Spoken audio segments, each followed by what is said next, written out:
Muy buenos días a todas y a todos. Good morning, ladies and gentlemen. Before we begin, I want to let you know that this consultation has interpreting available for English and Spanish. So if you would like to activate that option, please go to the bottom of your Zoom screen and use the interpreting button. You will find the two languages that are available. English and Spanish interpretation available. You just have to go to the bottom bar on your Zoom platform and select preference language in the interpretation button. Bienvenidas y bienvenidos a la consulta de la sociedad civil Welcome hacia la to the Civil 37 Society Consultation para América Latina. for the 37th FAO Regional Conference for Latin America and the Caribbean. My name is Duclair, and I'm working for the Regional FAO, and I will be moderating the session today. I want to let you know that we are broadcasting in real time on the YouTube channel and on Twitter through FAO Americas, where all of you will be able to send your questions and comments if you should have them. Please feel free to share your comments with us. You can use Twitter, and you can use the hashtag Conferencia FAO Americas or follow FAO Americas, the account. So to start today, I would like to invite everyone to watch a very short 2-minute video about the 37th Regional FAO Conference, which is coming up in a month. So we will now watch the video. La pandemia de COVID-19 golpeó a América Latina y el Caribe más fuerte que a cualquier otra región del mundo. Y sin embargo, el sector agroalimentario no se detuvo. La región continuó siendo un pilar de la seguridad alimentaria global, garantizando el abastecimiento local y la exportación de alimentos durante toda la pandemia. Los pequeños productores adoptaron nuevas tecnologías digitales para acercarse a los consumidores, y los gobiernos y el sector privado innovaron para asegurar el suministro alimentario incluso en los peores momentos de la crisis sanitaria. Pero la región aún debe enfrentar grandes desafíos.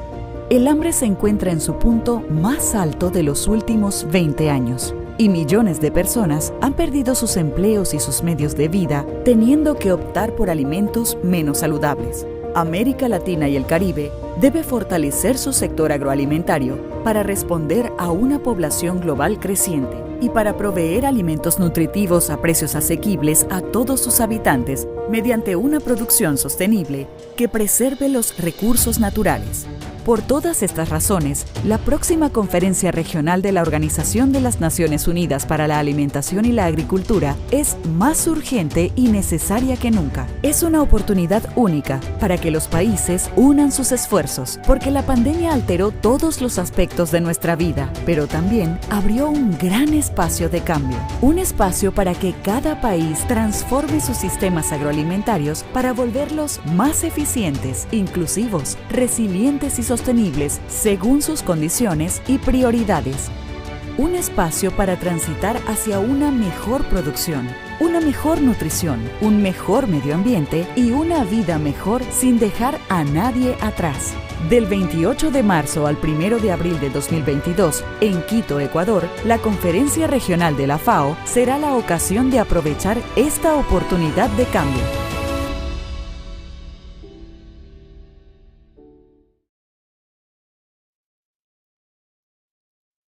Bueno, esa consulta de hoy a la sociedad. So today's consultation for civil society is part of 3 consultations that are being conducted with non-governmental stakeholders as part of the agenda for the FAO conference.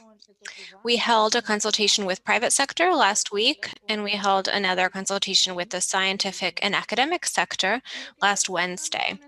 And what we are aiming with these consultations is to expand and improve coordination and collaboration with these sectors. We want to hear your opinions and suggestions about our agenda for the next biennium. So we invite everyone to participate actively today. Please feel full confidence to speak up. You can send us your questions and comments in the YouTube chat or on the Zoom platform. And feel free to raise your hand if you would like to speak on the Zoom platform. Later on, we've set aside a time of 1 hour to hear from all of you. At the end of the consultation, we're going to be taking an official photo. So we'll ask everyone to turn on their cameras when it's time to take the official photo. But until then, please leave your microphones off and cameras off. So we are going to begin with initial opening remarks from Mr. Julio Verdeguer, our Assistant Director General and Regional FAO Rep for Latin America and the Caribbean. Mr. Verdeguer, please go ahead. Thank you so much, Dulclair. Ladies and gentlemen, it's a pleasure to see everyone today, even though we are still meeting remotely using these online platforms. Today, we're meeting with all of you, essentially because we want to listen to you. We want to learn about your perspectives, your priorities, your recommendations, and your critiques when necessary. We are beginning this consultation with civil society organizations from Latin America and the Caribbean from that perspective, that we want to hear from you. We want to listen to you closely. And we want to take into account your contributions, your ideas, and your perspectives. I think all of you already know. There's no need for me to say it again. I think you work with this every single day. The pandemic has hit us all really hard. It has hit the economic and social sectors for broad swaths of the population, rural populations and populations related to agri-food in our region. Women in particular have suffered from this pandemic in a particularly severe way. They have lost decades of progress in economic empowerment and autonomy, and we're really concerned about the impact on Afro-descendant and indigenous peoples as well. We're worried about inequalities that have already existed for decades, that have shaped our region, and that they have only deepened. We're talking about gender inequalities, territorial inequalities, all sorts of inequalities. In large measure, thanks to the pressure and the initiative of civil society, our region has managed to make some steps forward in eradicating hunger, in reducing, at least, rural poverty, in empowering and achieving economic autonomy for women. I think progress was made in what I would say the first 15 years or so of this century. But the pandemic has erased much of that progress, which took so much effort. In fact, lives were lost in that effort. And much of that progress has been erased as a result of the pandemic. We need to recover so much lost ground, so much lost ground. But on top of recovering lost ground, we also have the task before us of updating our agri-food systems in rural societies in response to the demands of the 21st century. Climate change is here to stay. It's our reality. It's hitting millions of households strongly. It's hitting all of us, especially those of us who have less capacity to defend ourselves from the consequences of it. Scientific and technological transformations and the digital revolution, which bring with them so many opportunities, but if we don't have the right public policy and the capacity to harness those opportunities, they can easily become new barriers, new gaps for social groups that are in vulnerable conditions socially. There's a global change taking place in agri-food systems. It's driven by these causes and others as well. And our region has to, at the same time, deal with the historical lagging and deficits and the historical social issues and recover lost ground as a result of the pandemic, and at the same time confront new challenges with an eye to the future. It's an extremely difficult and complex task that requires much innovation, mobilization, and social organization. And hopefully cooperative work and coordinated work in solidarity among all of the countries through Latin America and the Caribbean and all of the different sectors that comprise these countries. It's a truly unique moment in history. And it is against this moment in time that we're holding the regional conference in Quito. And what we're hoping for at this regional conference is strong results, ideas, proposals, from contributions from civil society. We know that it's going to be a hybrid conference. It's not going to be entirely in person, as of course I know we all would have loved to have. We're going to have some very small delegations present in Quito, but everybody else will be able to participate using virtual channels in exactly the same conditions with the right to speak and the right to have time to contribute. The point is, we're hoping for strong cooperation from all of you, and we want to hear from you. We want to listen to you closely. Thank you so much for being here today. Thank you so much for working with us for all of these years. Thank you so much also for sending us your criticisms. They're necessary because they help us get better. So we're going to be very attentive to everything you tell us. Once again, thank you so much. Thank you, Julio. We now invite Arrington Thompson to offer more welcoming remarks. He's the chairman of the Agricultural Alliance of ACARI. And he's here representing the steering committee, which was the body that helped organize this consultation. They dedicated so much time and commitment and hours of work. And I would like to, of course, thank everybody who was on the steering committee. Arrington, welcome and thank you. Thank you. Gracias, Madam Moderator. Mr. Julio Bergaday, Assistant Director General and Regional Representative of Latin America and the Caribbean. Mr. Jorge Mesa, Conference Secretary and FAO Representative for Paraguay.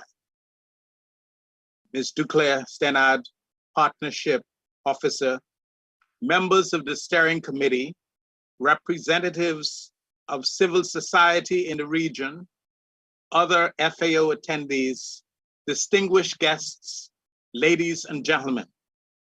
Good morning. Buenos dias.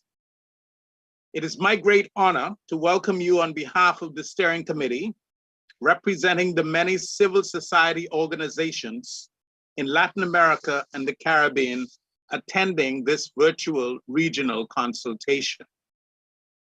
I'm extremely delighted to represent the dedicated men, rural women, youth, indigenous peoples, disabled persons, and people of African descent from crop, poultry, and livestock farming, fishers, farmers' organizations, and other primary producers.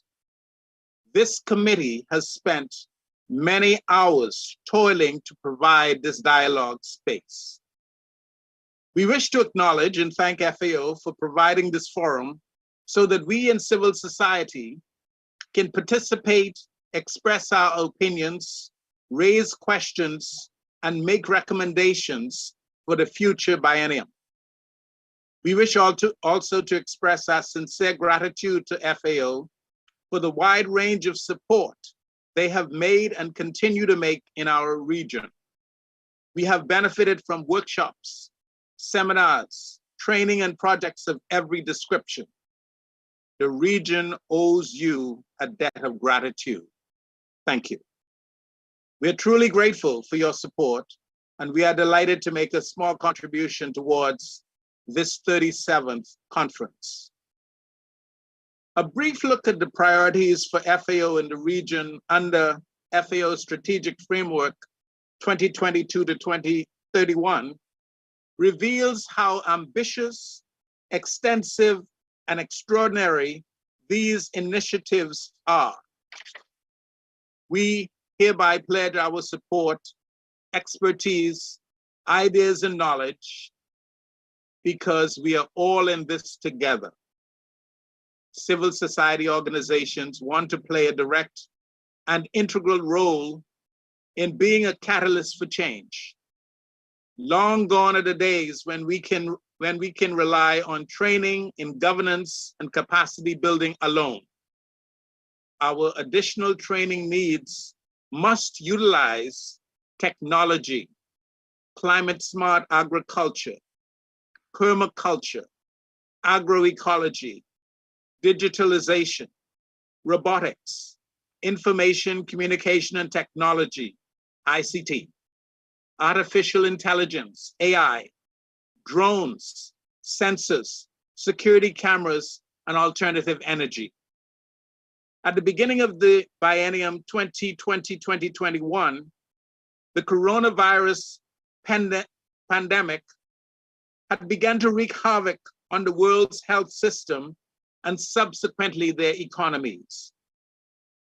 Latin America and the Caribbean as a region was less prepared, so our suffering was exacerbated.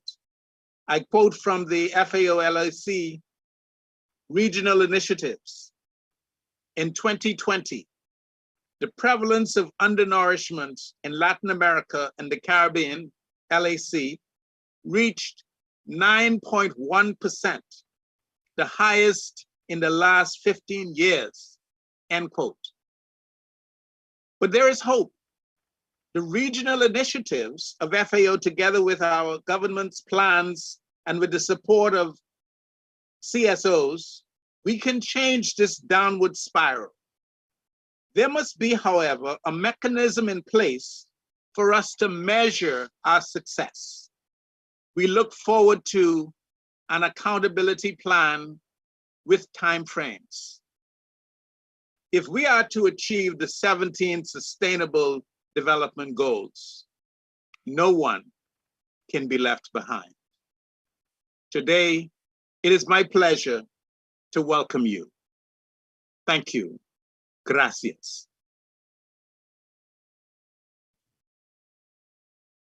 Thank you, Wellington. Seguimos entonces con On nuestra- to the next point in our agenda. nuestra líder regional de programas We'll have our para la FAO para América Latina. regional program leader, FAO for Latin America and the Caribbean, Maya Takagi. She will be presenting priorities for FAO in this 2022-23 biennium. Her presentation reflects the content of the main technical document of the conference, which was shared with all of you prior to today's consultation. Maya, you have 10 minutes for your presentation. 2 minutes before the end, I'll let you know. The floor is yours. Thank you, Luca. I'd like to welcome all the colleagues here in this session and our panel members. It's a pleasure being with you in this consultation. Let's hope we can have enough time for questions and answers. Luca, you let me know if you can see my screen? Yes, perfect.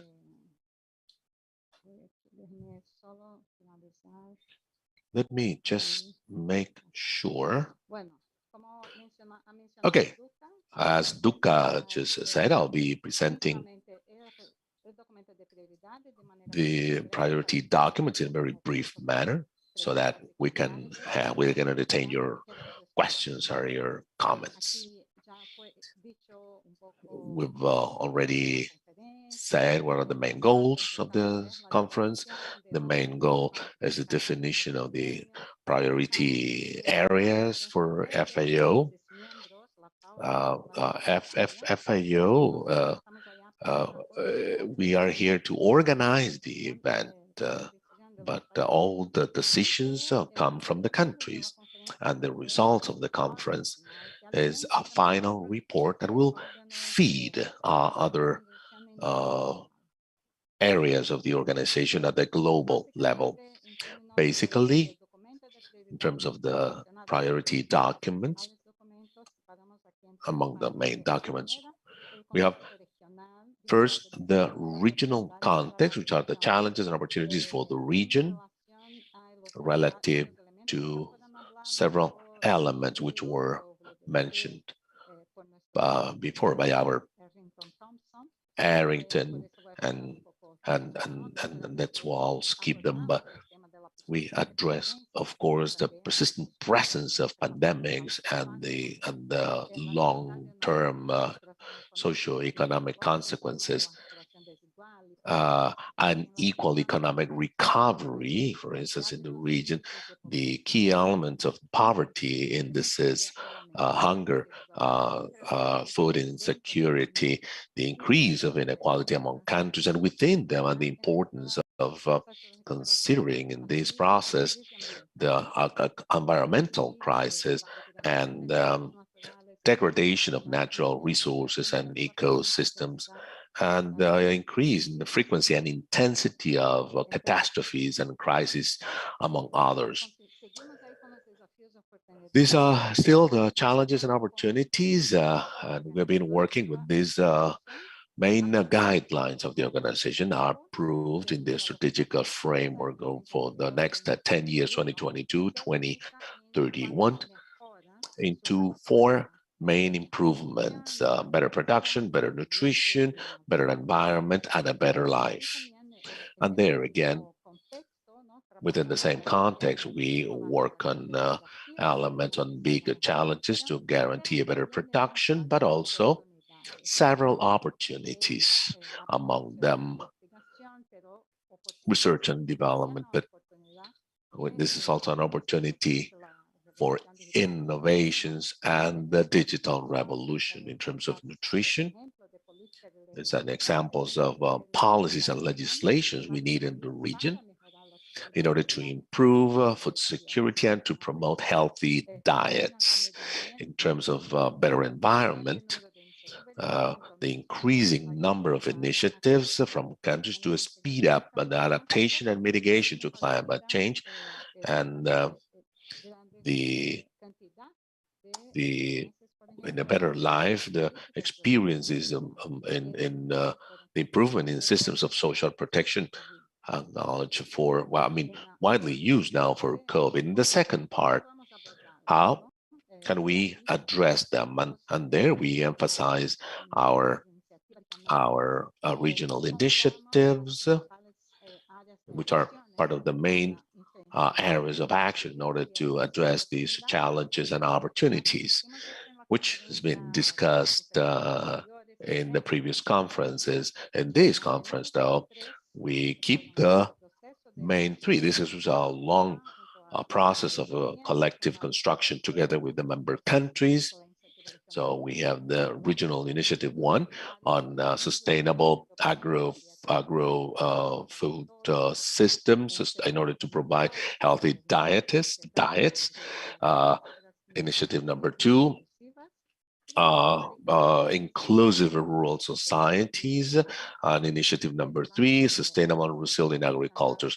These regional initiatives are organized, are linked to the 4 main improvements and the priority programmatic spheres in the strategic framework, and our 3 coordinators for each regional initiative are here with us today to take your specific questions relative to these areas. For each one of these regional initiatives, we define through consultations, analysis, what would be the main focuses, and these, let me review them because this is part of the document.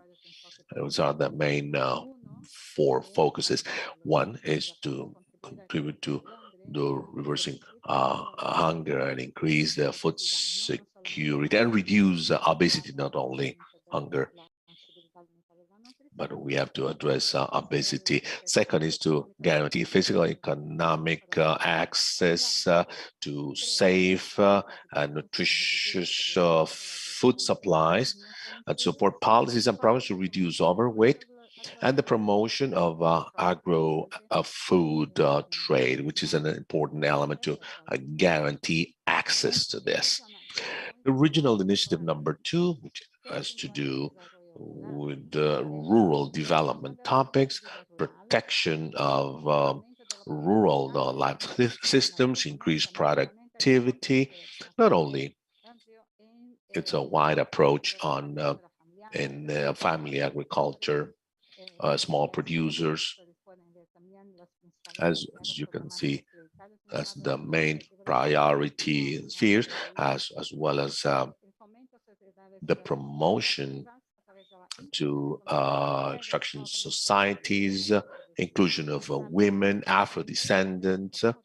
I mean, all the areas of work of FAO, but here with a more empowering view for vulnerable groups, and hand-to-hand initiative, which relates to through investment on the disadvantaged territories. The regional initiative 3, which has to do with the adaptation to climate change and resilience. This is a very important agenda for the region. 2 is to improve the ecosystem services, biodiversity, and reduction of emissions in the agri-food systems, which has the things that have to do with mitigation. The agri-food systems suffers the effects of climate change, but can make a contribution to address these various elements. 2 minutes.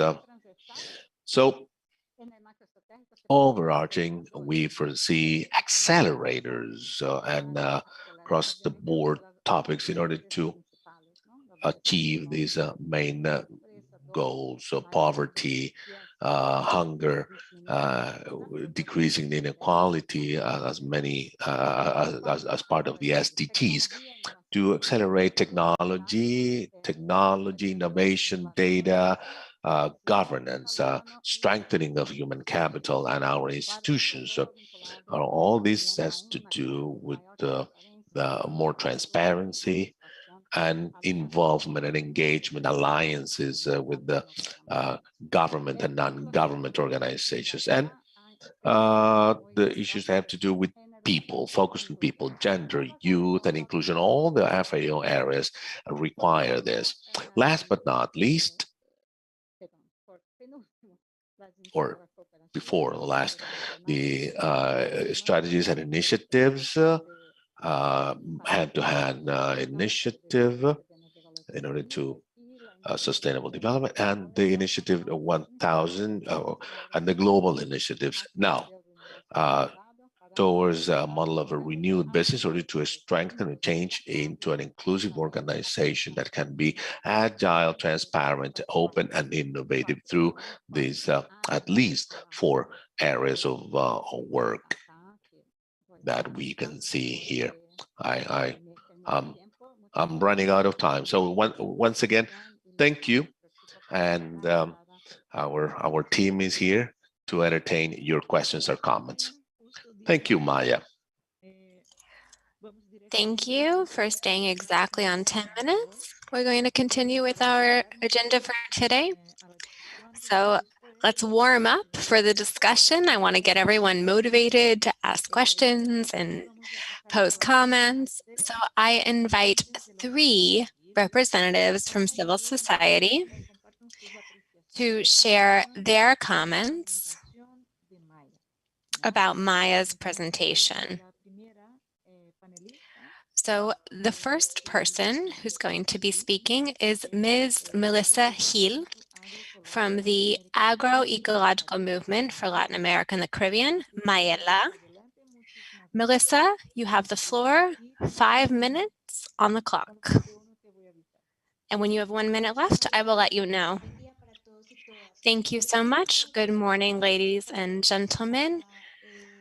I'm here to offer remarks about the regional conference and sustainable agri-food systems in terms of community policy for communities in Latin America and the Caribbean. Our idea is to address systemic deficits.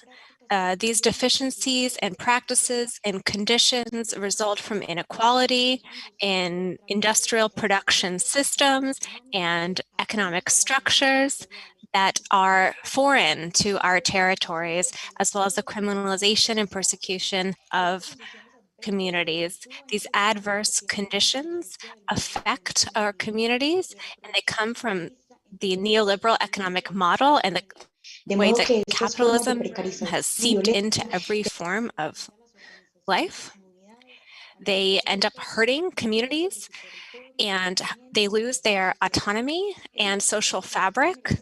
It's important to recognize in the context of Latin America and the Caribbean that many of these policies and programs in ag and livestock production are oriented toward industrial agriculture and have chemical synthesis and ultra-processed foods in the human diet, and the industrialization of agriculture, as well as the imposition of commercialization and distribution that disrupts local economies and local structures, which is why sustainable agri-food systems to provide sustainable and healthy diets for everyone requires a series of strategies and actions, but also a recognition of the design, implementation, and usage of strategies from organizations that help us defend our identities and cultures and territories. And these actions can expand the chance to build sovereignty and food independence with agroecology. The implementation of community seed banks is one example, as well as exchanging information, activating smaller circuits for commercializing food, and participating in guarantee systems with the support of local communities are all ways to build more fair and sovereign and sustainable communities. In 2021, we were able to see at the UN Food Summit that international bodies play a role with civil society in building strategic plans. That's why it's important for FAO, alongside local organizations and grassroots organizations, to build together work plans and strategies that are going to make sure we achieve the goals in the regional initiative for sustainable agri-food systems and the other initiatives too, which are also going to support these communities, including indigenous and rural communities and other communities from Latin America, in designing public policy to guarantee that our human right to appropriate nutrition and food is met. And this goes alongside the Declaration for Rural Peasants and Rural Workers and the rights of indigenous peoples and communities. Thank you.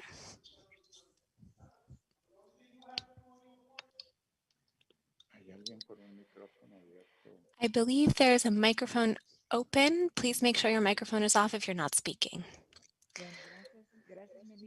Thank you, Melissa, for your very quick remarks. We will now go to our second speaker. I invite a very well-known person, Mr. Manny Stanley, to take the floor. Manny comes from City.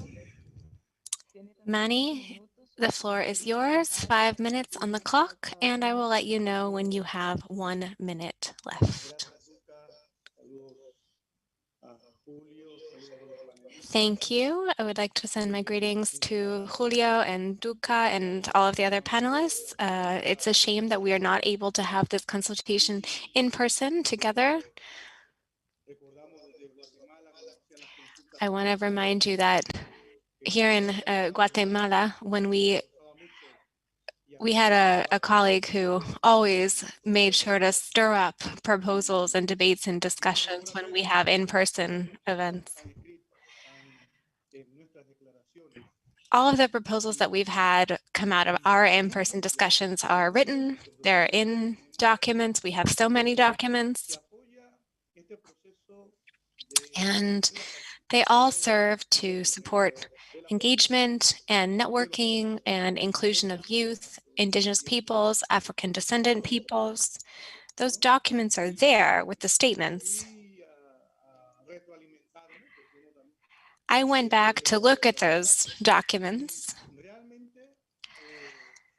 because it's important, and I think the FAO, alongside the social movements and the rural peasant movements and artisanal movements from Latin America and the Caribbean, has started to build these efforts.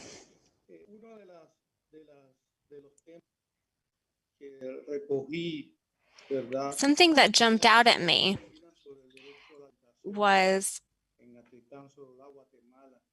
in Guatemala from 2002, where we were already making recommendations around Indigenous peoples to FAO. And I think FAO is going to have to go back and dust off those old documents, but we've been saying even back then, it's important to periodically report to organizations, Indigenous peoples, about the agri-food system in all countries using channels that are as accessible as possible and the appropriate languages. Support our food systems, support our own food systems developed by Indigenous peoples, and report to communities, inform them of their rights, their right to food, to a diet. And I think over the past 15 years, perhaps, maybe in some countries more than others, we've gone through a process with our dear Director General and the guidelines for good land governance. And I think we've made a good effort, especially in Colombia. There's been a lot of organization done even right in the midst of armed conflict, one might say. And we've had some results. And this means that alongside our rural peasant groups, Indigenous peoples, the FAO has made this effort. So I believe it's important to remember that these older documents exist. We shouldn't forget them. They come from processes that we've done together with the FAO and with the entire UN system, not just FAO. And we had a Marachu declaration. That's one of them. Pretty much all of our declarations are useful. So we have to remember the International Conference on Agrarian Reform, for example, the FAO policy on Indigenous peoples, the artisanal fishing guidelines. All of these guidelines already exist. They've already been put together. They are the product of decades of debate between the government and state and the private sector and Indigenous peoples. They already exist. They are proof of our collaboration. So these instruments all have to go hand in hand. We can't forget about them. When we're making new instruments, we can't forget about older initiatives. We can't separate them. They all have to converge, or as Perla would like to say, they must all complement each other. The hand-in-hand initiative that Maya spoke about is one good example. We might think, well, we don't have a lot of scientists at our universities. So how can we train people to do these tasks when we don't have them? There's very few countries on our continent, Manny, you have 1 minute left, that have enough scientists. So there's a long-term process required. Requires the participation of the agency and technology, even education for youth. And finally, and I would like to close with this remark.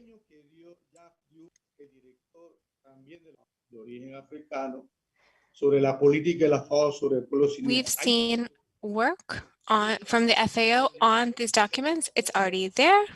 The work has already been done. But sometimes that work gets forgotten when it comes time to develop policies and initiatives that we want to implement. If we don't remember what the work we've already done in the documents, we're going to continue excluding African descendant peoples, women, youth, and indigenous peoples. Thank you so much. Thank you, Mani. We're now going Y to yo les invite invito our a que puedan escribir sus third preguntas en el chat speaker, abajo. and I'm seeing your comments come in the chat in the Q&A box. Or feel free, as we said, to raise your hand. That's a possibility if you would like to speak. But for now, let's move on to our third speaker. I invite Mr. Fernando Lopez, who is the coordinator of family farming organizations from Mercosur from COPRA-FAM. Fernando, you have 5 minutes on the clock, and your job is to respond to Maya's presentation. So please go ahead. Buenos días para todas, para todos. Good morning, ladies and gentlemen. Good morning to the director, Julio, and to all of our participants at this consultation. My colleagues have already made comments, general comments, to make some progress around what civil society does. But what I want to specifically talk about is Regional Initiative 3, Sustainable Agriculture. I would say that technically the document is solid, apparently solid, but we do have some comments. For example, it has been shown that most of the greenhouse gases are produced from fossil fuels. That's the biggest emitter of greenhouse gases. So energy and industry plays a huge role. And of course, in the central countries. So it's clear that, of course, our regions are also emitters, but I don't think it's quite clear what the main problem is around greenhouse gases and their impact on climate change in the document. We think that should be a little bit better developed in the document. We fully agree that research and technology and innovation are truly necessary, but we're seeing how in our countries, budgets are being increasingly cut for innovation and technology. And in implementation, it's clear that FAO is willing to provide technical support and we can work with governments, but when it comes to implementation, for us, it's really important, especially for poorer and more vulnerable countries. Our question is, how can we get more resources directly into these communities, rural communities, fisher people communities, because that's where most of the basic basket is produced. Yeah, the implementations, of course, should be implemented through governments, but FAO should guarantee the involvement of civil society organizations, not only in designing or follow-up, but the governance of our programs in order to address these challenges towards sustainable and resilient agriculture. It is, I mean, there are really interesting experiences, and we believe that is something to bear in mind for several reasons. On the one hand, so as to have resources, to have an impact, and to have a greater engagement and empowerment.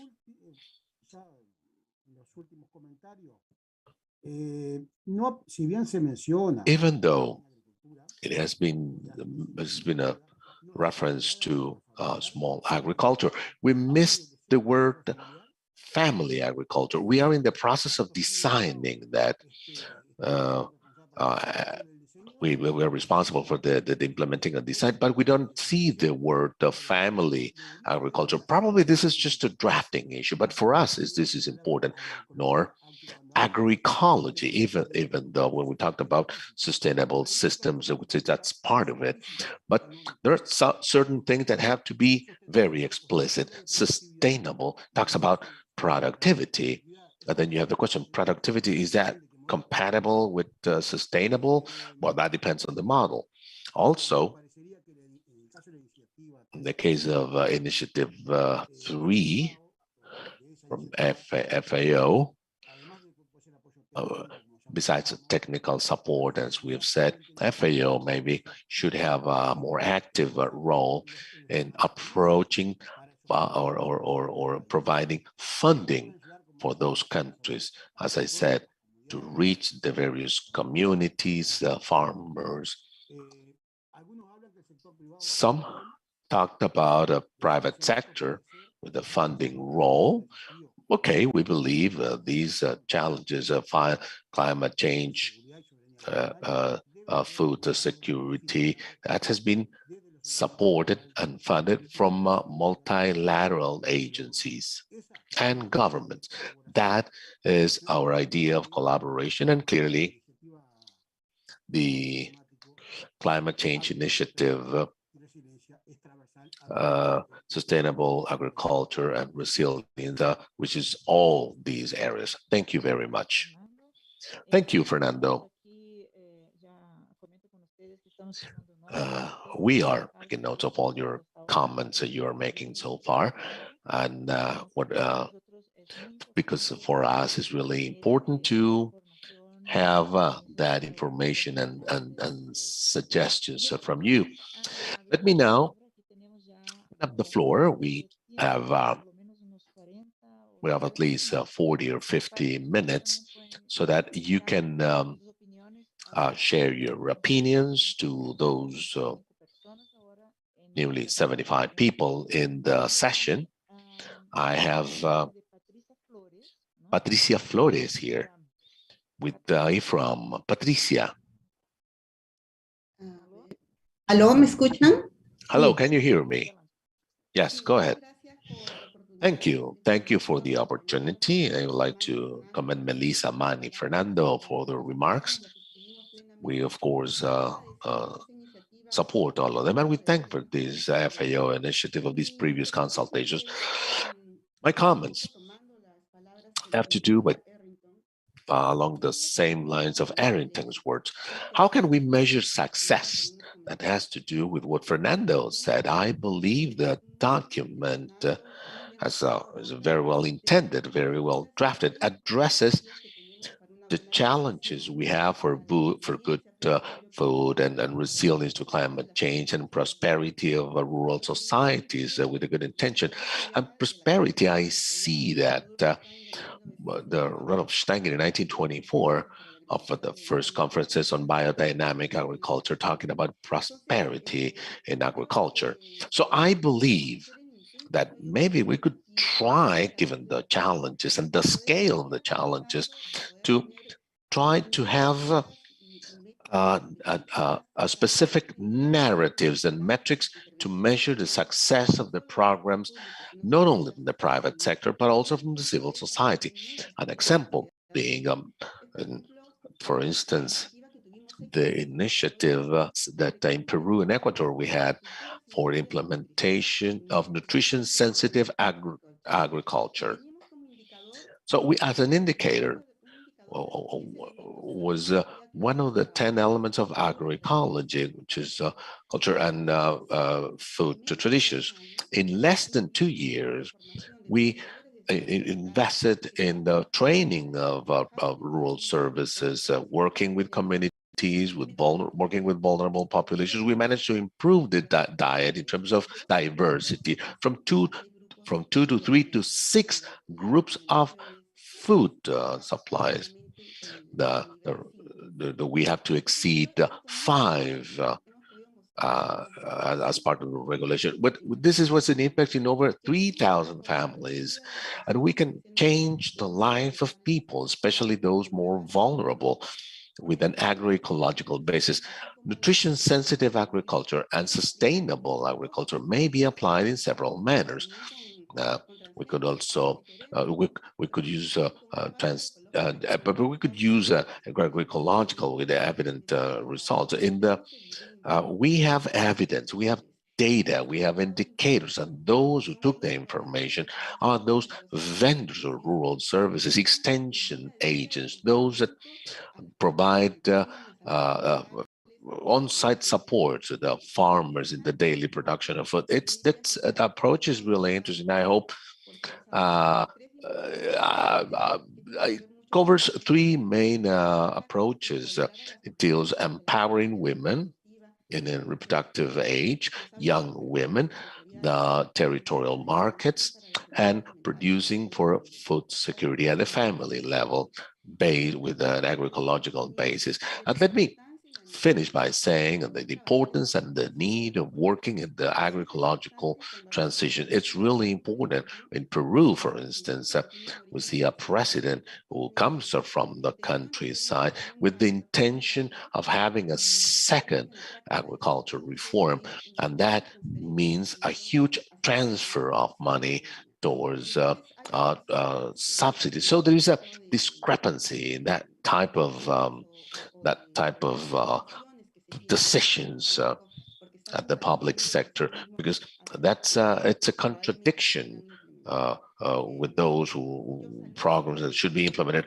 In Peru, for instance, we have had a constructive dialogue with the social inclusion ministry, where we have made a great effort to transfer all this knowledge of nutrition-sensitive agriculture with an agroecological basis, so that these cores, as they are called, with the Apunia program, with this is by MEDIS, can add this. So we have put together guidelines that will be distributed, but the final message here is trying to go for more concrete elements that will allow us to assess the change we are achieving towards the achievement of SDGs. Thank you.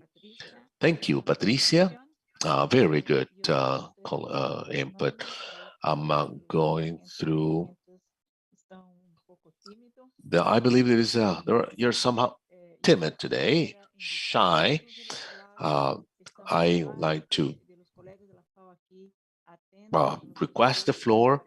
Here at FAO, we are here to receive your comments, suggestions, criticism, like Julio Verdeguer mentioned before. We are here to listen to you. The next person would be, it's a student, as a master's degree student in rural development. We're glad to have you here. Victor Manuel Figuera, the University of Pamplona in Colombia. So Victor, the floor is yours. Hello? Hello.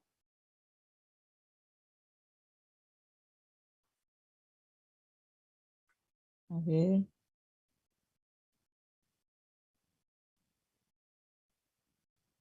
Parece que tiene problema de conexión. Mira, It seems we have a connection issue, so let's go for Richard, who would like to share. Richard Intriago is a national leader of the National Farmers Movement. I don't know what country though. Richard, please go ahead. Hello? Hola. Hello. Ahí sí. Sí. Oh, now we can hear you.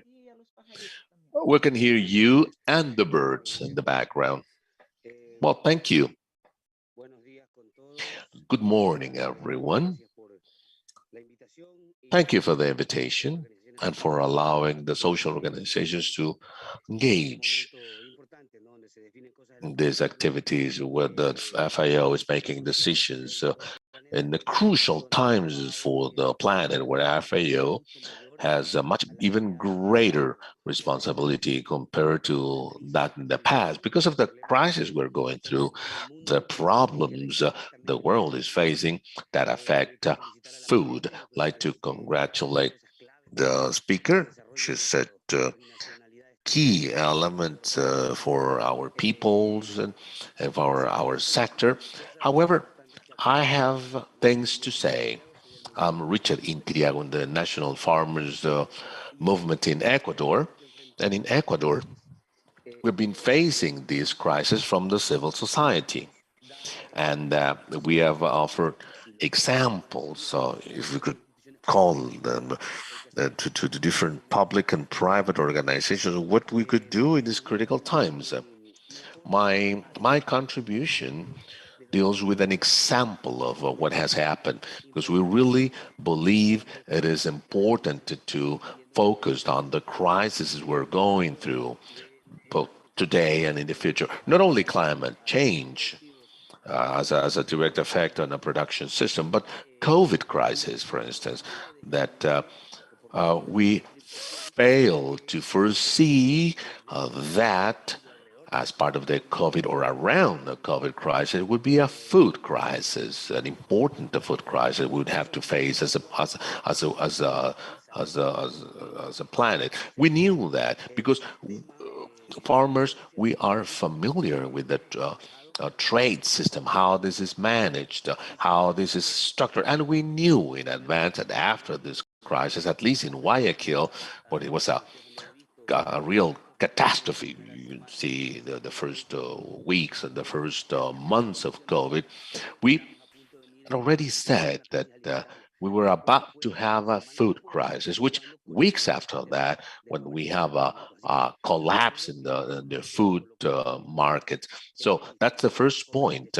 The food trade system should be changed completely if we want to supply or guarantee foods, especially in the middle of a crisis.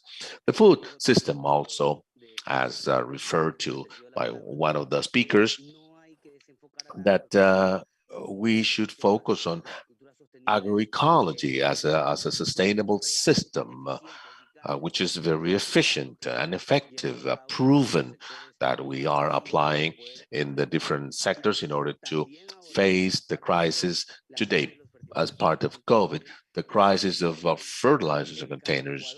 In the case of Ecuador, urea, it's gone from $65 to $90 per bag, which makes production impossible. And we know how to face those fertilizers crisis using alternative technologies, organic fertilizers, biodiversity in our plots to continue to produce food. Yes, all these suggestions and proposals of the food alternative food systems or agroecology as a sustainable production system are initiatives from the social organization that receive very little or no support from public organizations or none from private organizations. I believe FAO there has a responsibility in order to face these topics with us. And last but not least, a potential war. Let's not neglect that a potential war at a world level, at a continental level, at the magnitude, at the size that there might be. What we will have to face is food as an unprecedented food crisis that will take place as a result of these war, which is actually taking place. Ecuador today has decreased. The exports of flowers, exports of shrimps, and bananas. If we really understand, and all these collateral crises, these crises in the country, at the end of the day, will turn into a food crisis that those unprivileged will suffer, then we have to act. So we have suggested, and and uh, this is our contribution. We believe in alternative production, food system, and finally, to the foods are not merchandised. This is a fundamental human right. We cannot have them in this supply and demand game. We're in the middle of a crisis. We understand as a mankind, we have been wrong. Speculators, brokers, wholesalers, supermarkets, they take this opportunity in a crisis in order to increase their wealth, but they are not involved. They do not take responsibility for a society that requires more and more food. And that will be possible only when food are no longer a part of the food supply and demand game. Thank you for the opportunity. Thank Me cuentan que you so much, Víctor Richard. sigue That's tiene el very micrófono. clear. Así que, Víctor, We seem to have Victor able to use his microphone now. So Victor is a master's student in rural development as well. We would like to invite Victor to take the floor. Hi, good morning. Now we can hear you. Good morning, ladies and gentlemen. Greetings from Colombia, from the Pamplona University here. I'm doing a master's degree in rural development. My opinion is that we are working towards rural development systems in a region that has been affected by violence for many years. In the Arauca department, and we are working through different channels. We know that Colombia lacks the public policy it needs to strengthen rural and peasant agriculture. And this is the case for many countries in Latin America, but we have a rural agricultural development model that's been affected by the war between Russia and Ukraine due to our imports, and we're importing wheat and corn from different countries. So we are concerned about the models that we have in our country and in the Americas. And we want the FAO to involve us at public universities and rural universities and peasant and indigenous groups. We are there, we're ready, we're available to participate.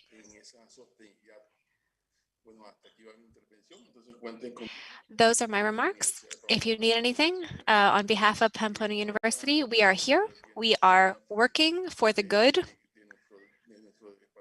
of not only the people in our region, but for everyone in agroecology. Thank you. Thank you, Victor. We have Christopher Chinapo with us from Impact Youth. Christopher, please go ahead.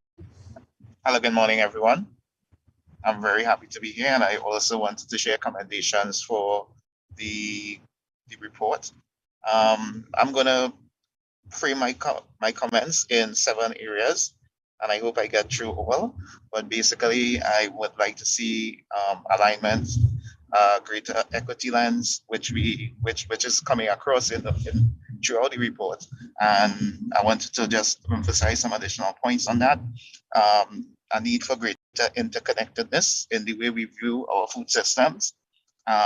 Some comments on funding, engagement, standards, and of course, addressing the whole question of food loss, waste, and waste in general throughout our food systems, because we have all these complicated packaging systems and things like that that are contributing to harmful impacts on the environment.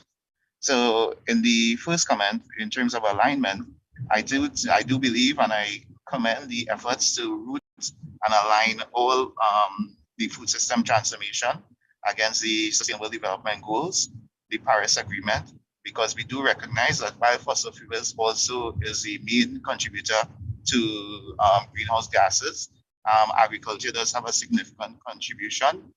When I talk about agriculture there, I'm speaking about the industrial forms of agriculture that impacts on the biodiversity and other impacts on the environment.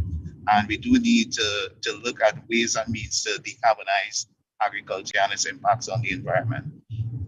The need for that food sovereignty and disaster resilience, I do believe, is a strong area that we need to frame our food systems, because it's key to both sustainability and resilience. And when I talk about sustainability, I want to speak to sustainability in relation to the social, environment, and of course the prosperity issues also. And when I talk about prosperity, it's prosperity for rural communities, indigenous groups, ex-prisoners, and those types.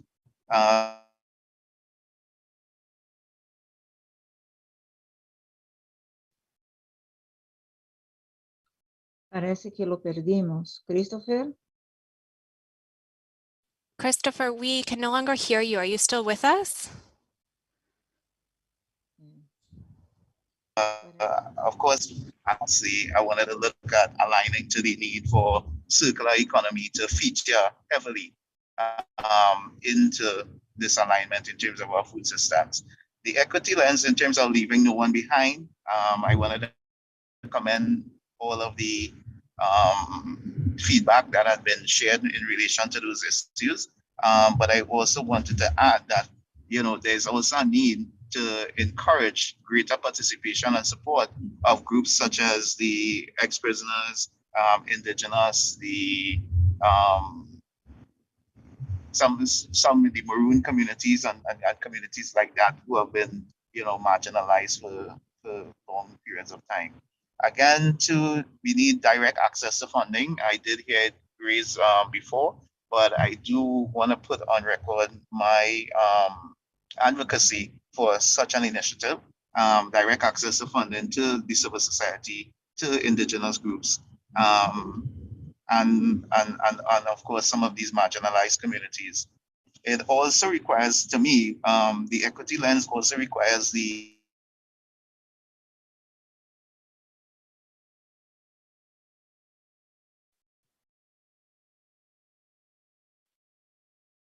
Hello, Christopher? Christopher, we are without audio again from you. Are you able to hear us? Are you still with us?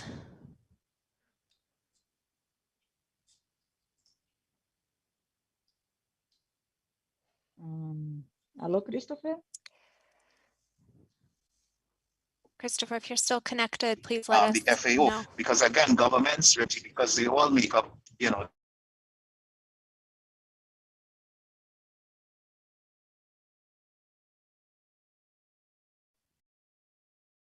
Está difícil la conexión con él. Creo que The connection with Christopher is cut out. I think we're going to keep going. If Christopher is able to connect later on, we can continue with his remarks.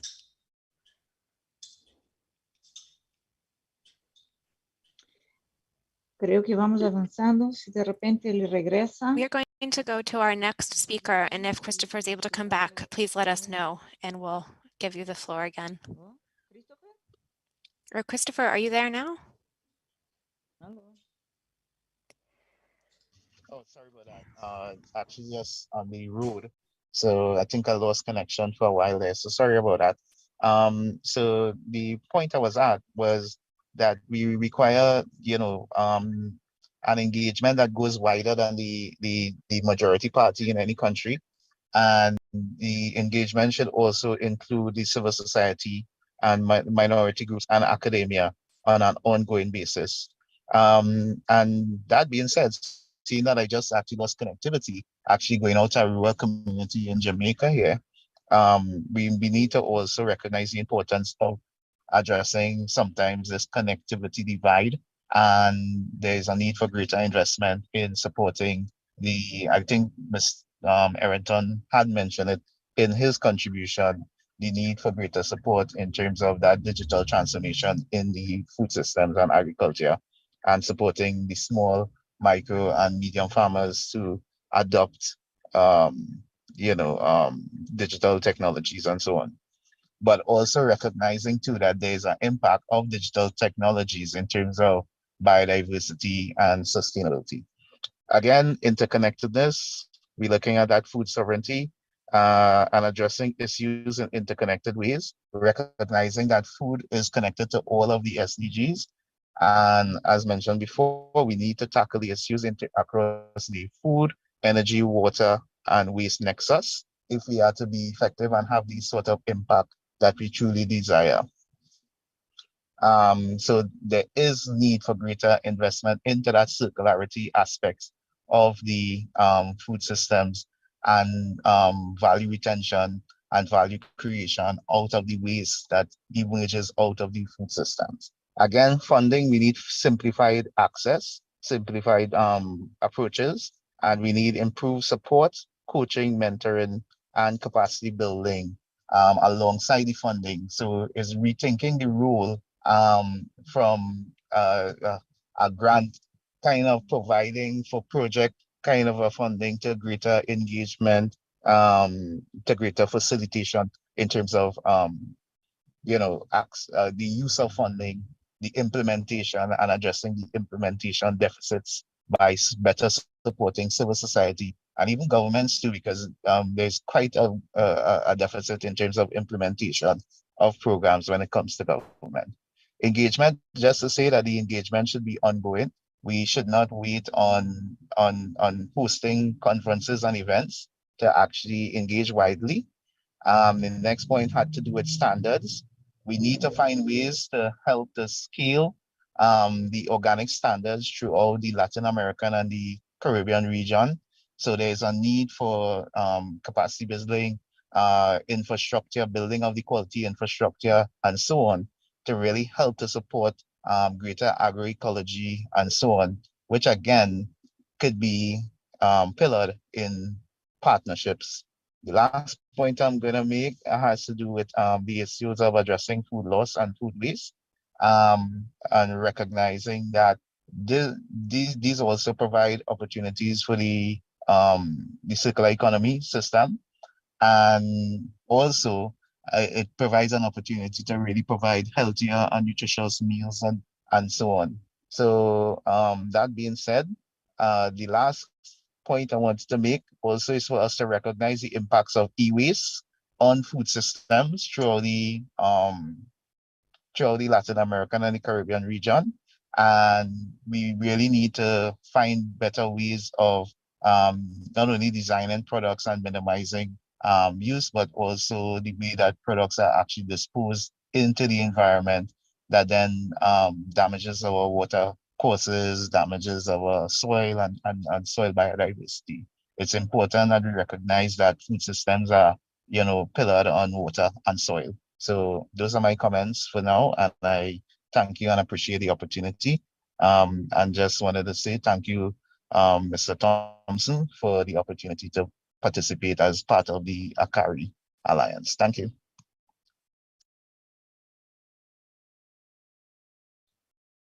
Gracias, Christopher, también por su colaboración.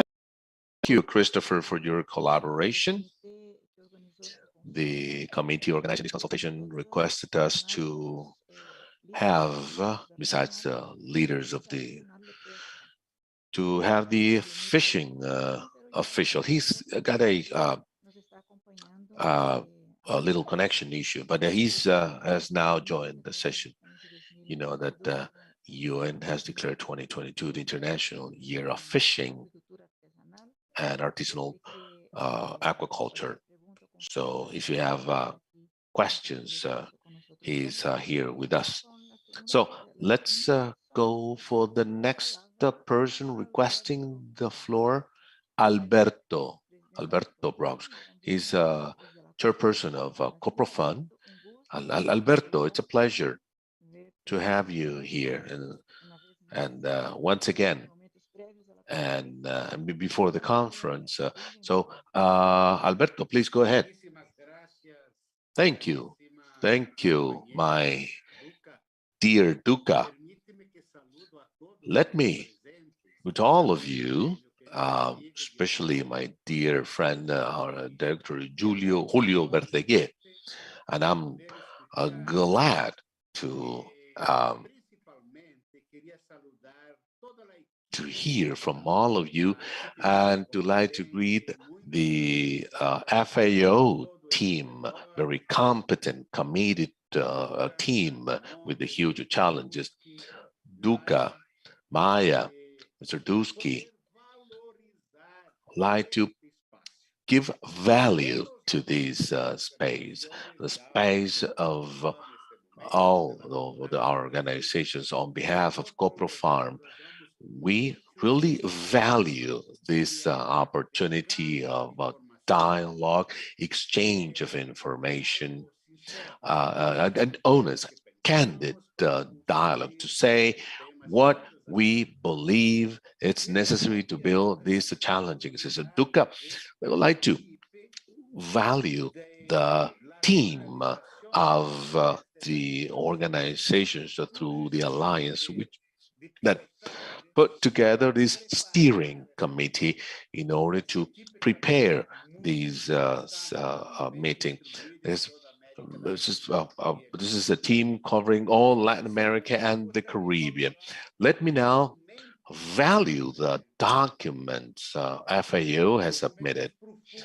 Those are very deep, important documents, including our point of view as expressed by some of the speakers. But there are a couple more things to be emphasized in those documents. But my brief insight is about this time we are living through in Latin America and the Caribbean that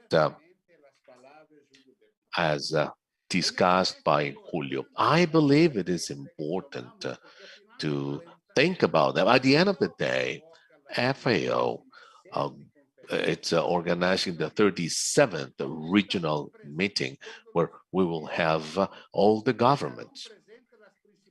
We will have the main authorities of the region. And we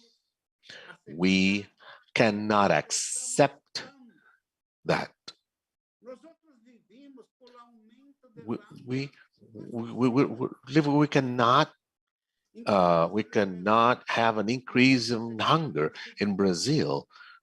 According to FAO, we are outside the hunger map, but we have 20 million people going through famine in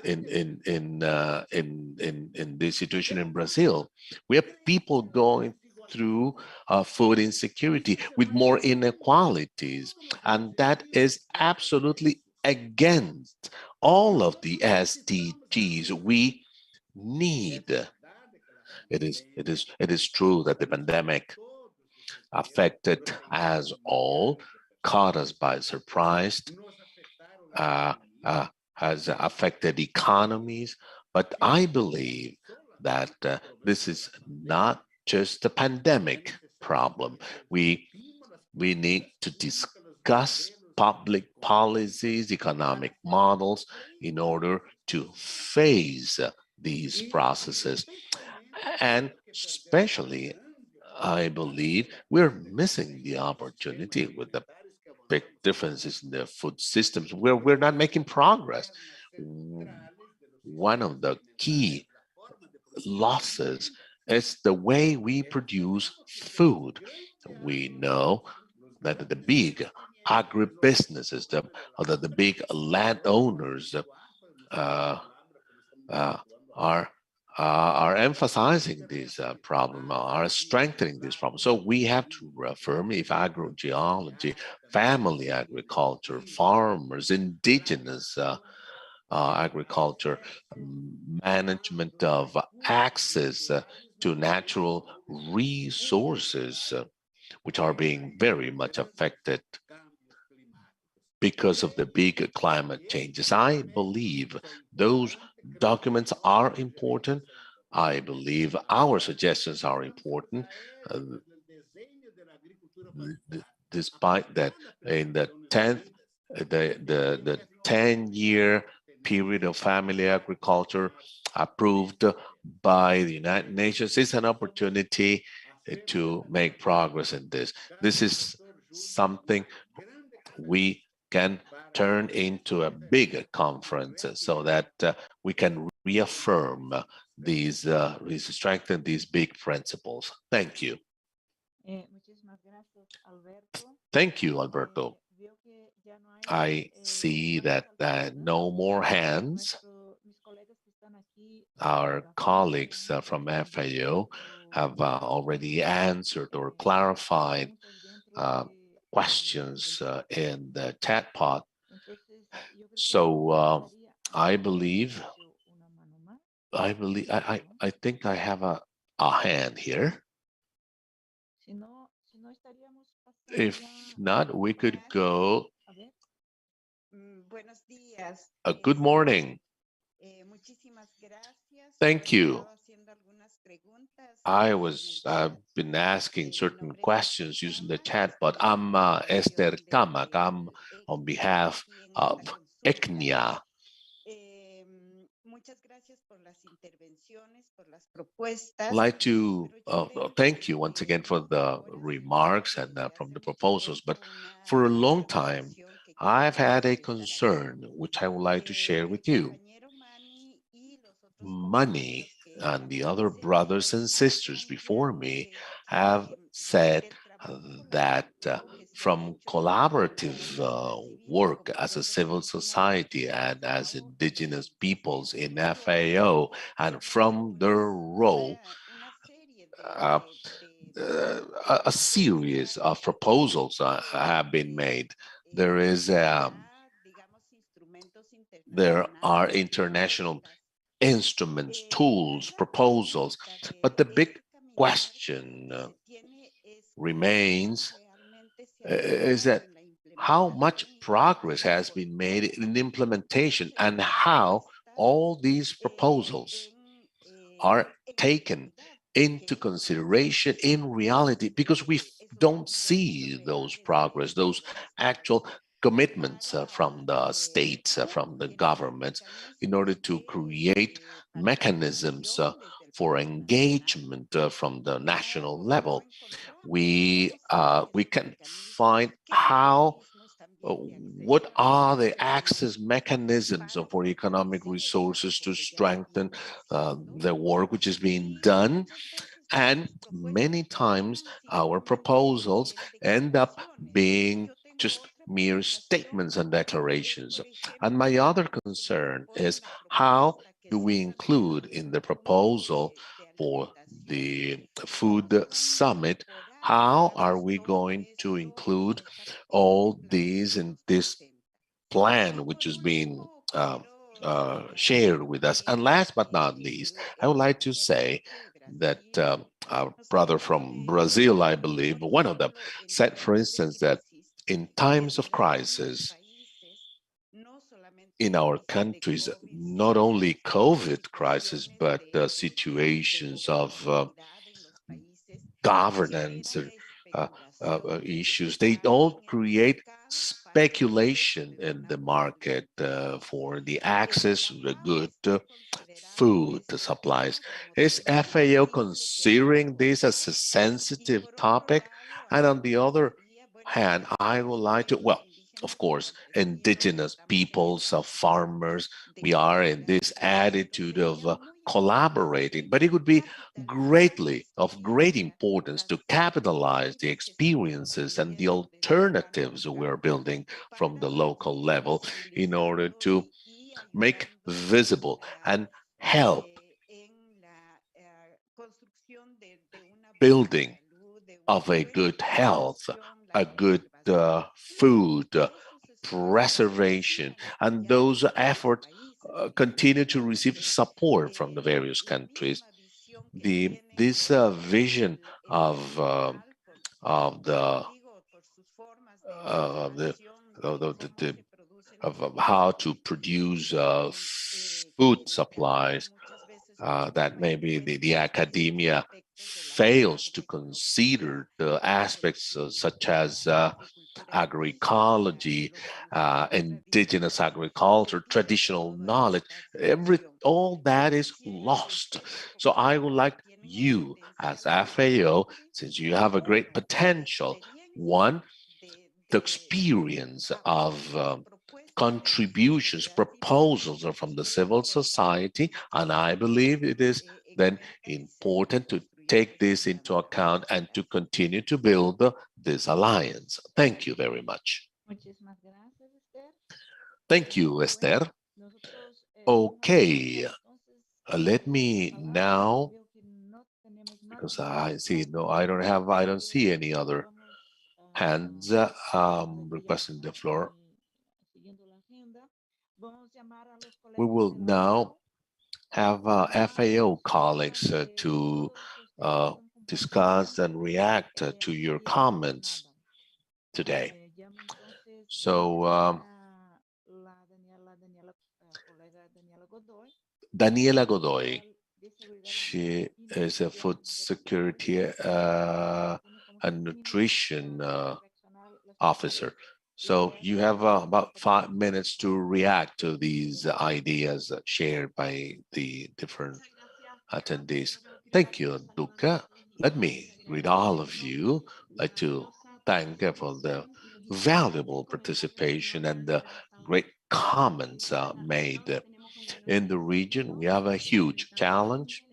Hunger is bigger, food insecurity and malnutrition, not only in the last few years in the context of COVID, but also for quite some time. So if we want to achieve the SDGs, we have a huge work ahead with civil society plays a key role. Thus, let me emphasize that as part of our priorities in the regional initiative #1 is the eradication of hunger, increase of food security and malnutrition, and addressing all the forms of malnutrition, as well as physical and economic access to healthy food supplies, and supporting the inclusion of family agriculture and artisanal fishing into the markets and trade. Let me say that, let me emphasize actually one of the things referred to today, Melissa, that emphasizes the importance of the right to adequate food, how to promote food security with an inclusion of all communities. I'd like to thank the remarks by Alberto with an emphasis on the work we need to carry out to address food security and malnutrition. Also, we have received several comments which we'll be reacting to as to the reduction of food losses and waste and the role of civil society in this.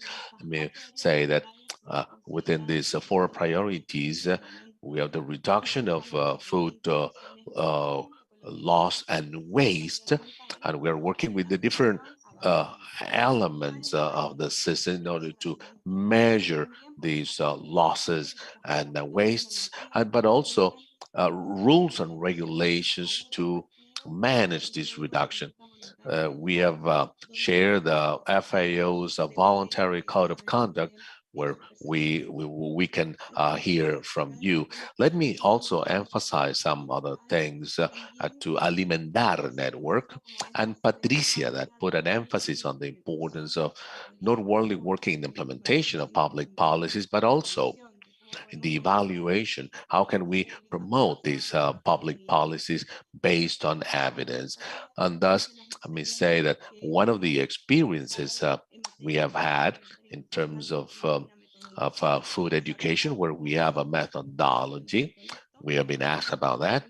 And last but not least, some experiences we have developed in schools, where we have been teaching gastronomy in order to decrease the food waste and increase acceptability to these feeding that helps in the food security. These are very valuable comments in order to achieve sustainable agri-food system. We need to include all groups and communities, engagement and participation of the civil society. It's a really important, and of course, the indigenous people. So once again, thank you. And we will be ready to take your comments in order to make progress and improve everything we have been doing during the last 2 years. Thank you, Daniela. Thank you. We now invite a Regional Initiative 2 leader, who's a Territorial Development Policy Officer, Luis Bedushi, to speak. Luis, you have 5 minutes. Thank you.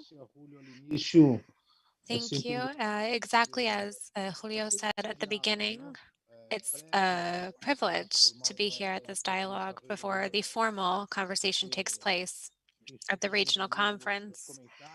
So all of your feedback and critiques are welcome, especially at this point in time. I've been taking notes as you speak, and there's a couple of points that emerge. I've also answered a couple of things in the chat. I've tried to send some informational links in the chat. Claire, my first remark is that what we've been doing continues to line up with what I'm hearing from civil society.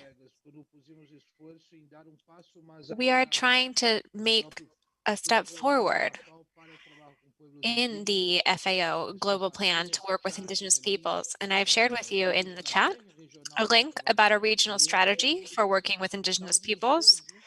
And it's what's shaping the work we do in our countries and our offices and our projects on a daily basis. So as we've heard, yeah, of course we can always do more. But that's why it's so important to have civil society and governments here also pushing us to take that extra step forward. So I think there is progress,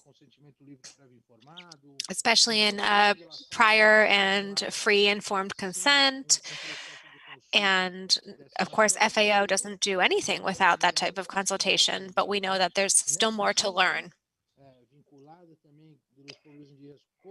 And if we link natural resource governance to Indigenous peoples, I think there's still room to grow.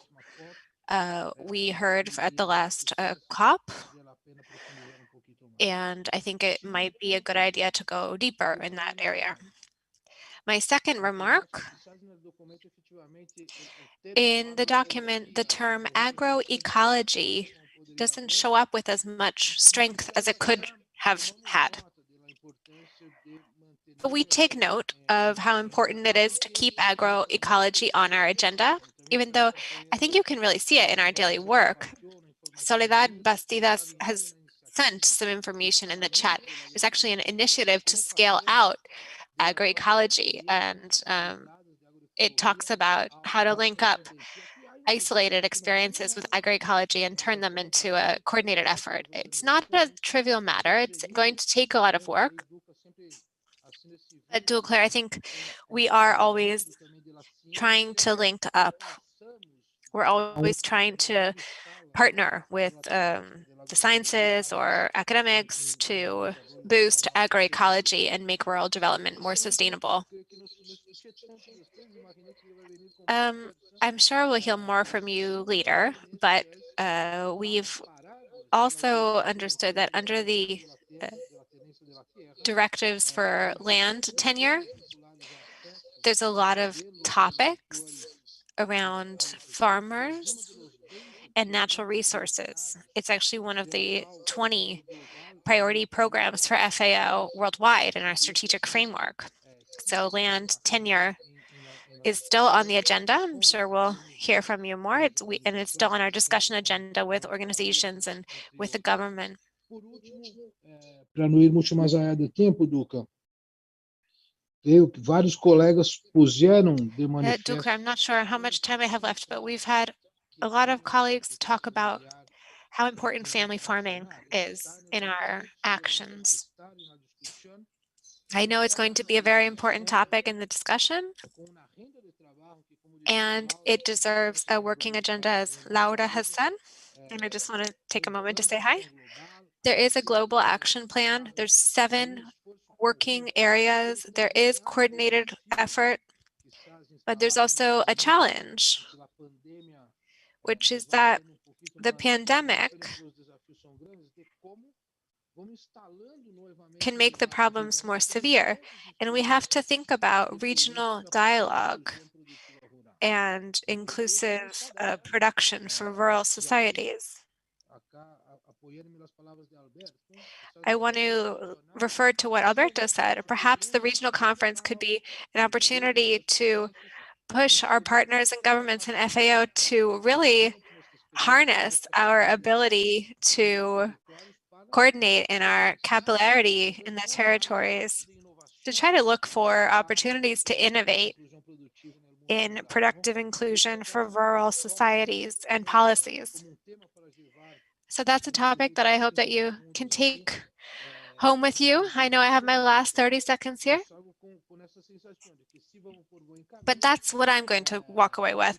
We're on a good path, but perhaps the next steps that come, and this will come from the regional conference, will be to look for something new, something innovative. We've heard about financing, we've heard about coordination, and now we are seeing some hints about where the work is going to go in the future to engage all of us who are present today and who will continue to work together. And as Manny said, we've been working together for a long time already. That's all, Duclair. Thank you. Thank you, Luis. We invite our Regional Initiative 3 lead, Ms. Maria Soledad Bacidas, who is a Senior Policy Officer focused on agricultural, land, and water systems for FAO, to speak now. Thank you so much. It's a pleasure to be here at this consultation, and the topics that we're hearing, even though everybody has such a short amount of time to talk, they're really interesting. I'm going to be speaking about Regional Initiative 3, which is about sustainable agriculture and resilient agriculture. As we said, it is a cross-cutting topic, and we need to have a more sustainable and resilient culture in everything. It's a very broad topic. It cuts across so many different levels of involvement and policy and funding and planning, territorial planning as well, practices at the specific level. And when it comes to specific practices, I've been a little bit surprised by the emphasis on agroecology, which we heard from Luis Bedusi as well. There is a line of work at FAO to support agroecology. I do think it's important to continue having that line of work, agroecology, but we also need a broader vision, because agroecology is just one of the building blocks. It's a necessary building block. It's very key. It's very important, especially when we think about agroecology and indigenous know-how and agricultural and agri-food systems of the indigenous peoples, as has been mentioned. But it's just one element of these broader systems. And there's other aspects as well, such as forests, for example, and basically all of the different lines of work have to converge the processes. They are all going to be important. So in Regional Initiative 3, we work with sustainable agriculture. We work with sustainable livestock as well, fighting land degradation. We work with the impact of climate change. So I think the vision that we need, and that's the big challenge ahead of us, is to have that all-encompassing holistic vision and have very appropriate, correct practices on each of these approaches. We also heard about the need to have more involvement from rural and peasant and indigenous communities in planning and implementation, and not just in planning, but also in the ongoing monitoring of our projects. We think that's an important aspect. We do have a series of projects, local projects, in all of the spheres that I referred to earlier. And planning is being done in conjunction with the participation of local communities, because at the end of the day, these projects, when they are implemented at the local level, the local communities are our principal partner. And yes, we do need a stronger approach. We're happy to work with you, civil society, to boost our approach to exchanging experiences and having engagement. So you're all welcome at any point in this process. Thank you so much. Thank you, Soledad. I think we have a lot of food for thought now, a lot of ideas, but we are now advancing through our agenda. We are almost out of time, but I do want to thank our three speakers for their remarks and our FAO colleagues who reacted to your comments.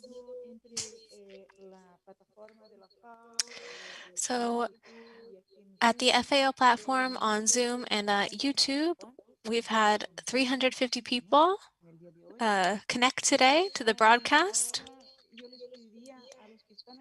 And I would now ask everybody who's here on the Zoom channel to please turn on your camera. We would like to take a group photo. So if you can turn on your camera, I think there's about 70 of us on Zoom right now. So please turn on your camera. We would like to take a group photo for today's consultation. It might take a minute for everybody to get their camera on, so please be patient. Just wait a minute or two. And just to optimize our time, I'm going to ask Jorge Mesa to offer some remarks. I'm sure many of you are familiar with him. He's here as a Paraguay FAO representative, but he has also taken on the role of secretary of the conference at the regional conference. And Jorge is going to talk about what that is going to look like and what civil society's role is going to be at the conference. So Jorge Mesa, thank you for being here. Go ahead. And as I said, we're trying to get that photo, so please get your cameras on. Thank you so much, Ducler. Dear representatives, dear civil society members, I would like to thank all of you for participating in this regional consultation today, which, as all of you know, is part of the process for the 37th Latin America and Caribbean Regional Conference for the FAO. We really appreciate the effort that your steering committee has done to make sure that today could take place, and that Monday's agenda will take place and serve as a transparent opportunity for collective dialogue, which is required in this consultation process with civil society. We are also grateful to everyone who has attended, and we hope that on Monday we will see you again and that we have a high attendance on Monday. For those of you who have taken part in prior consultations, you might be familiar with this, but some of you are newer to this process, and you may be less familiar with what the 37th Regional Conference will look like with the involvement of civil society.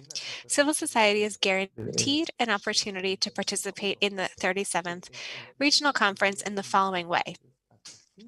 One civil society can invite up to 5 spokespersons to participate in the conference. And of those 5, one is entitled to be present in person in Quito.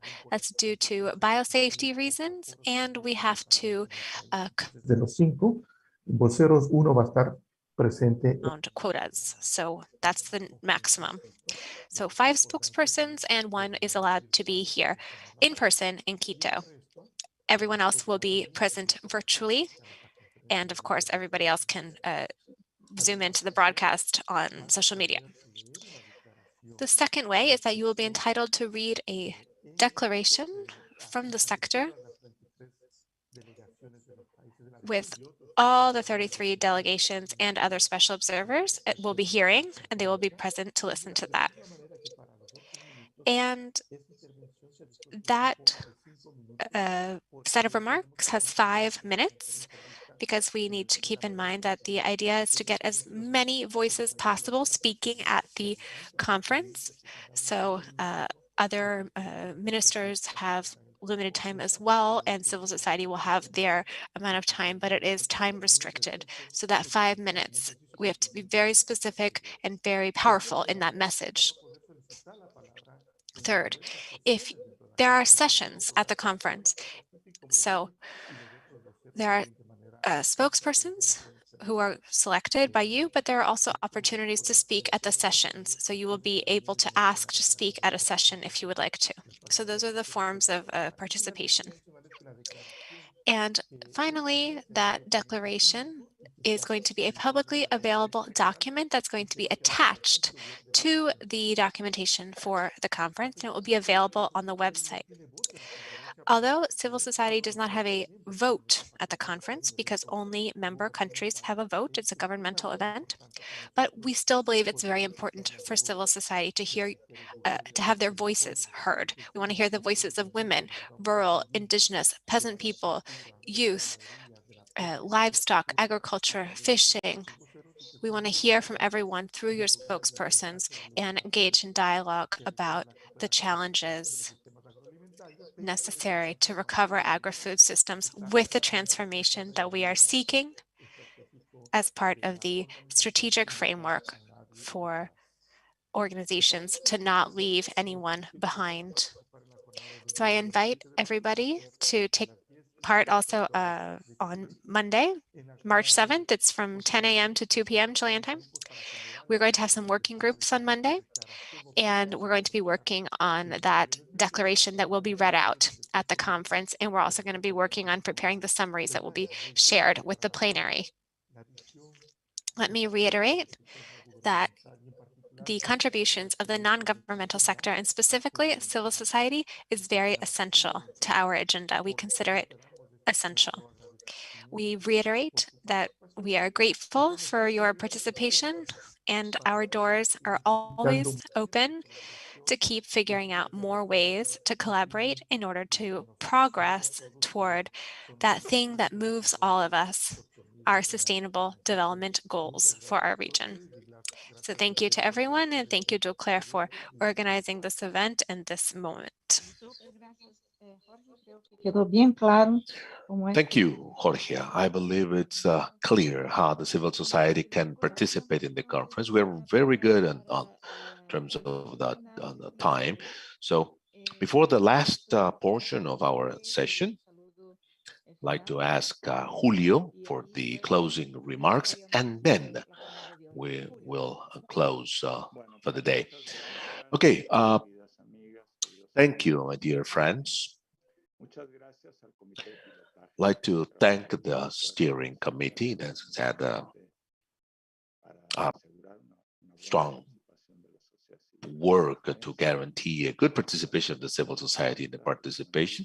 I'd like to thank the commentators, everyone asking questions, making suggestions in this session. I said before that we were here to listen to you.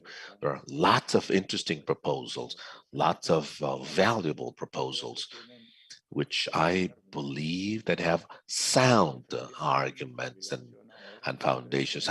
And now it's up to us to include this in the deliberations and discussions, ideally in the resolutions approved by member countries throughout the conference. The voice of the civil society is to be together, is to come together with other perspectives. We have done the consultation with the scientific and academic world, the private sector, the parliamentary fronts to hunger. I mean, we are completing consultations in all 33 countries with thousands of participants. All these voices eventually have to come together as an input to the delegations of the member countries that will have to make the decisions and resolutions in the regional conference. Once again, thank you. Thank you for strengthening and reaching this exercise. Our commitment is not just listening, but also acting from your comments. I would like to apologize because Monday I will not be with you as I would like to. I have to go to Costa Rica, where we'll have the Sustainable Development Forum in Latin America and the Caribbean. That's a very important activity. The United Nations systems in order to review the progress of our region towards the SDGs and the 2030 agenda. We'll be discussing topics such as agri-food systems, among other things. That's the only reason why I will not be with you. But I will be talking to my colleagues and brothers and sisters, and so as to be well informed. Once again, thank you very much. Have a good day and a great weekend. Duca, I believe you will. I will back to you. Thank you. Thank you, Julio. Yes, we will spend a couple of minutes with some of the leaders, but for now, thank you. And we're adjourning. We're closing the transmission for now. Thank you.